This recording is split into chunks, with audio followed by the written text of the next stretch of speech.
going on, guys?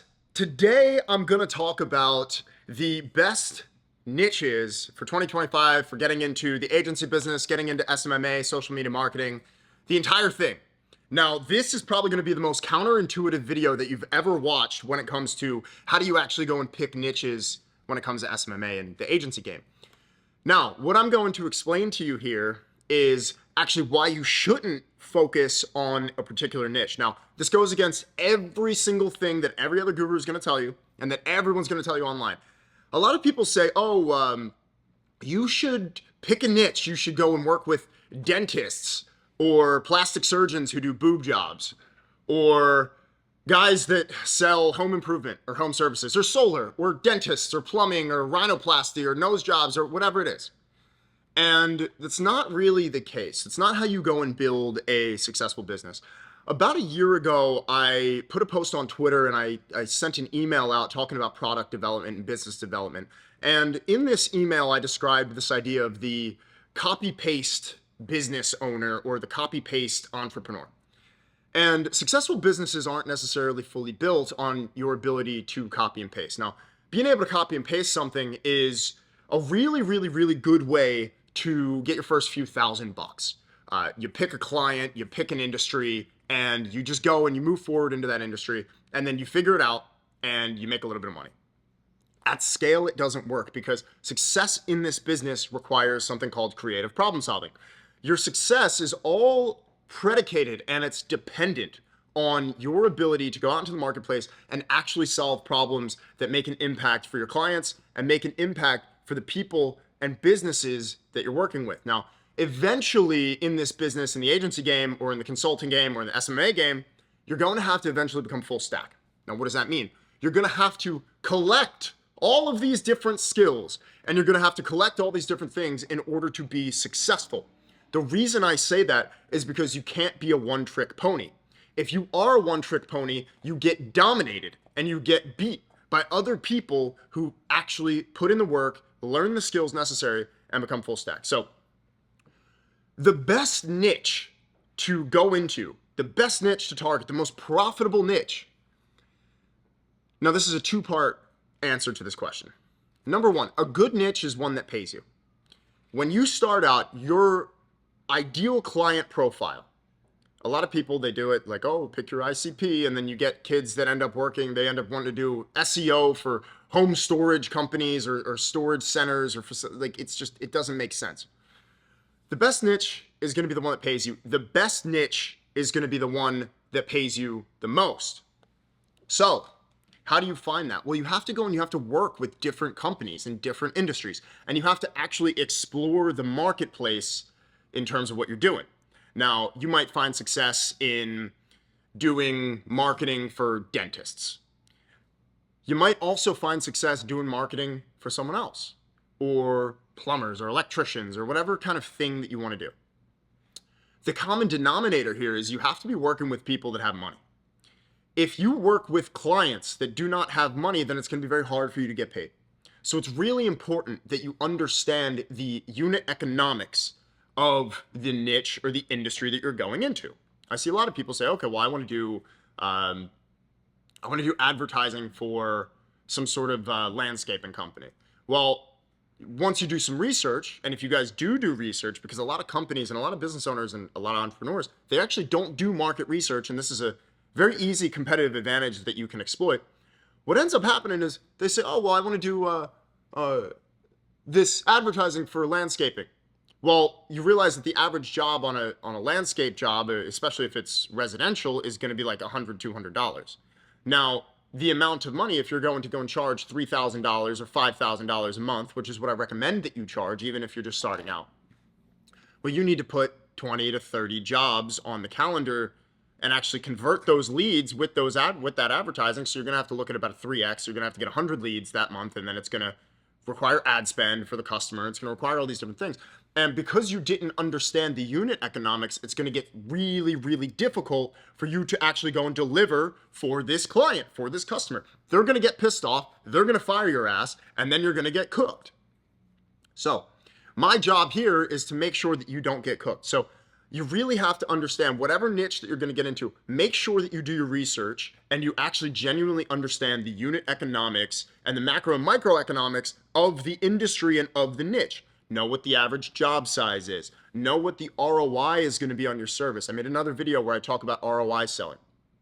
Know what their actual profit margin is.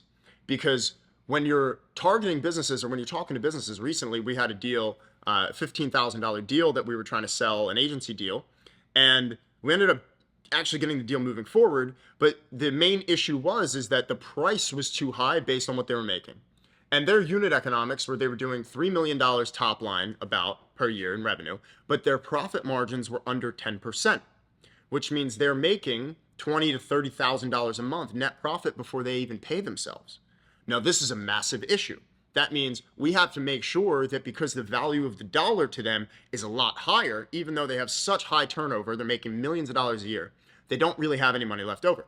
Now, this is information that you have to get not only from the industry, but also on the sales call with the customer. This is information that you only find out by actually doing market research and getting this quantitative and qualitative data from the customers and from the prospects that you're talking to. So you could say, oh, well, this niche is good because this guy told me to go and work with home improvement companies or roofers or whatever it may be. Now, that might not necessarily be true for you. You might not even like that industry. You might not even be interested in that industry. And when you predicate and build a business, when your business is predicated, when you build a business on something that someone else told you to do that is hyper specific, whether it's rhinoplasty or plastic surgeons or roofing, solar, home improvement, landscaping, tree removal, plumbing, electric, whatever it may be, you end up marginalizing yourself and you kind of shoot yourself in the foot a little bit because you have to go into an industry and a niche that you're interested in.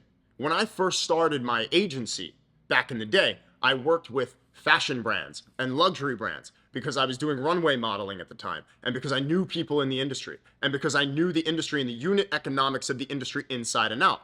In my prior sales career, I got to talk to people of all different walks of life. They owned all these different businesses, from trucking to guys that were selling Pokemon cards on Amazon to guys that were doing $20 million a month doing payroll processing for airports. I learned so much with that experience about all these different industries. And what it allowed me to do was understand the profit margin and the unit economics of all these different businesses, which gave me so much industry knowledge and information about all of these different niches. Which, when I moved into doing email marketing, I then settled upon luxury furniture brands. Now, this is an interesting niche, but guess what? I like design. I like nice things. I like expensive things. And as a customer of someone who likes expensive things, I know how those customers like to be sold to. The best niche that you can get into is one that you're interested in, one that you see yourself having a vision to going into, right? Whether it's if you like fashion or you like clothes and you start working with fashion brands, or you like design and you start working with architecture firms, or you're interested in home services, or maybe your dad or your uncle has a company that does home services or landscaping, or your friend, right? And you're interested in learning more about this industry and also getting results for clients in this industry in order to pay the bills, in order to start your business and make money. This is the best way to start out. You have to be niche agnostic. Your ICP, your determination on what niche that you're going to go into is going to be completely determined on who has enough money to pay you, especially when you're just starting out. Your first 5 to 10 deals, you should be completely niche agnostic. And then it's like you're pulling a bow and arrow and you're shooting at a target, and then you adjust your aim from there. If you're able to do that, you're going to understand, okay, well, I like working with this industry. These guys in this industry are super hard to work with. It's hard getting these guys on the phone. They don't have much time. They have a lot of pushback. There's a lot of gatekeepers. There's a lot of objections. And your entire goal in this startup phase, when you're picking which industries you want to work in and work with, is figuring out, okay, well, what is the path of least resistance? What has the lowest barrier to entry based on my interests, my passions, my strengths, and my weaknesses? This is super important stuff. This is what I recommend. A lot of people, they get really caught up in like, oh, how do I pick my niche? I don't know who to work with. For example, I see a lot of people trying to work with real estate agents right now. Now, I don't know about you guys, But I don't know personally, and I know a lot of people, I don't know anyone personally who is a real estate agent that is successful. What do I mean by that? I mean, I see the people on TV. I see the people on Selling Sunset. If I go to the club, maybe I'll see one of the Oppenheim twins out here in LA, right? But those guys run a brokerage. Those guys are deca multimillionaires. They're doing tens of millions, they're doing hundreds of millions of real estate sales per year. These guys have money. Now, these guys are on TV. They're not going to work with some random person to do marketing. An individual real estate agent, well, I've never seen any of these guys who are looking at doing advertising as a real estate agent who are successful. Their deal cycles are long. Oh, also, you have to understand what their deal cycles are.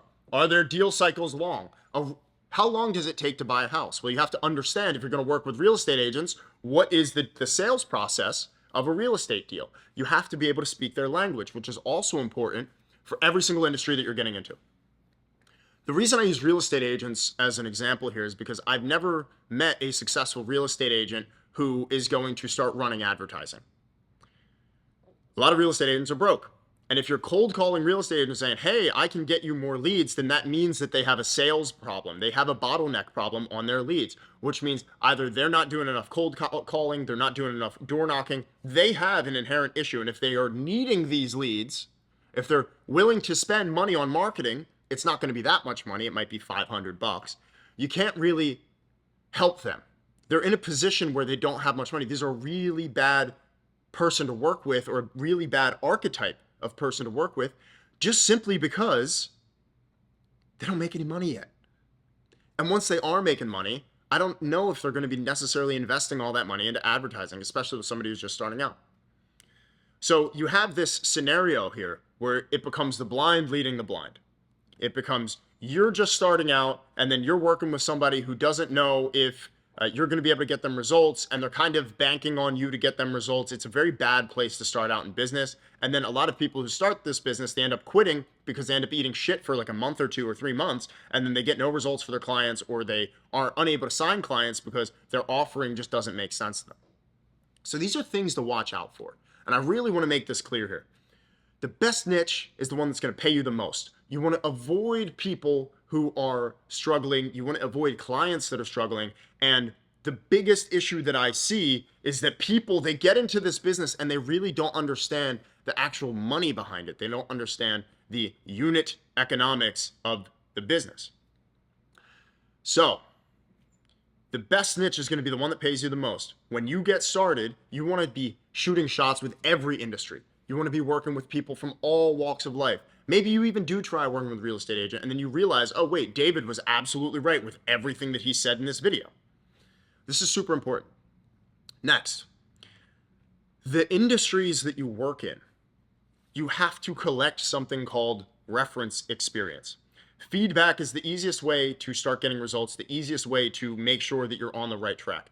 Every single thing that goes wrong when you start out, there is no reality where you're going to start in this business, you're going to start an SMMA, you're going to start an agency, you're going to become an entrepreneur, and it's never going to work overnight. You're never going to be able to snap your fingers with zero experience and then something's just going to work. There are rare occasions where that does happen, but for 99.99% of people, the biggest issue is going to be the learning curve or the pain threshold that you experience when you get into business. You are 100% going to eat shit.